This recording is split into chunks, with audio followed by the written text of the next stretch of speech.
Chapter 171. Unable to persuade myself.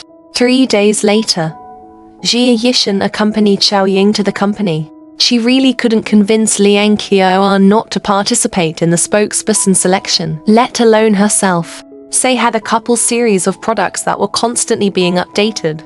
It would be great if they could hire a pair of endorsers. This meant that if Jia Yishan were to give up on becoming the spokesperson of Say, there would be other female celebrities who would shoot a blockbuster with Su Jingting. Sob. She would feel a little uncomfortable. The few people from Say probably knew that she had entered the entertainment industry and were deliberately trying to force her to appear. Little Ren Qi, whom she had personally poached, had also learned to be bad. Stepping into the office building of Say China, Jia Yishan complained. Sharon really knew how to enjoy life. This office was magnificent. No wonder the budget was so high. Jia Yishan walked as she admired the scenery, not looking at the road ahead. Sister Jia, be careful. Xiaoying couldn't stop Jia Yishan in time. She watched as Jia Yishan collided with the person in front of her. Xiaoying quickly caught Jia Yishan, who was swaying a little. I'm sorry. He didn't do it on purpose. Don't you have eyes when you walk? The two sentences sounded at the same time, which was very awkward. Jia Yishan realized that the woman who had been hit looked a little familiar. It's all right. A slender woman hurried over. It was Yi Hangshuan. The person she bumped into was Zia Langshuan's manager, Hu Ji. They had met before. Hu Ji patted the dust off her body. Her car was not as stable as Jia Yishan's, so she staggered a little. One was wondering who it was. Why did you leave in such a hurry? Hu Ji blurted out as she sized Jia Yishan up. Jia Yishan was beautiful. She was so beautiful that she wanted to sign her under her back then.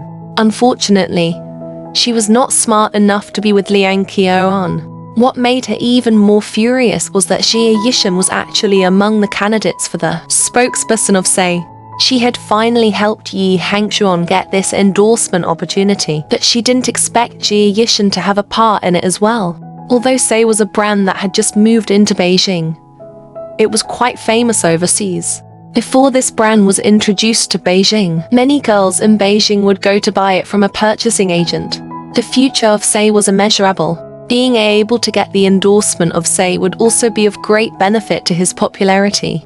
It was said that Yihai Entertainment had sent Bai Qimen to participate in the candidacy, and Macchiao Entertainment had sent a few candidates, but they were all rejected because of Yi Yi's problem. It wasn't enough for Huanya Entertainment to send Yi Hangshuan, so they even made an exception and sent Jia Yishan. Bai Qimen and Yi Hangshuan were both big shots in the entertainment industry. Jia Yishan was nothing. How dare you fight for resources with the top actress? If the endorsement of Say ended up in Jia Yishan's hands, Yi Hangshuan would lose face. Losing to Bai Qimen was not a bad thing, but losing to Jia Yishan was a terrible thing. However, Jia Yishan was the only one among the 3 candidates who had auctioned off the Heart of Hope in an auction. This was simply making things difficult for Yi Hangshuan. Jia Yishan and Xiaoying didn't say anything. They had already apologized, and Hu Ji had also scolded them. It wasn't their style to go up to her and be taught a lesson. Hu Ji grabbed Xiaoying's arm. Yo, you want to leave after bumping into someone? You don't even have an apology.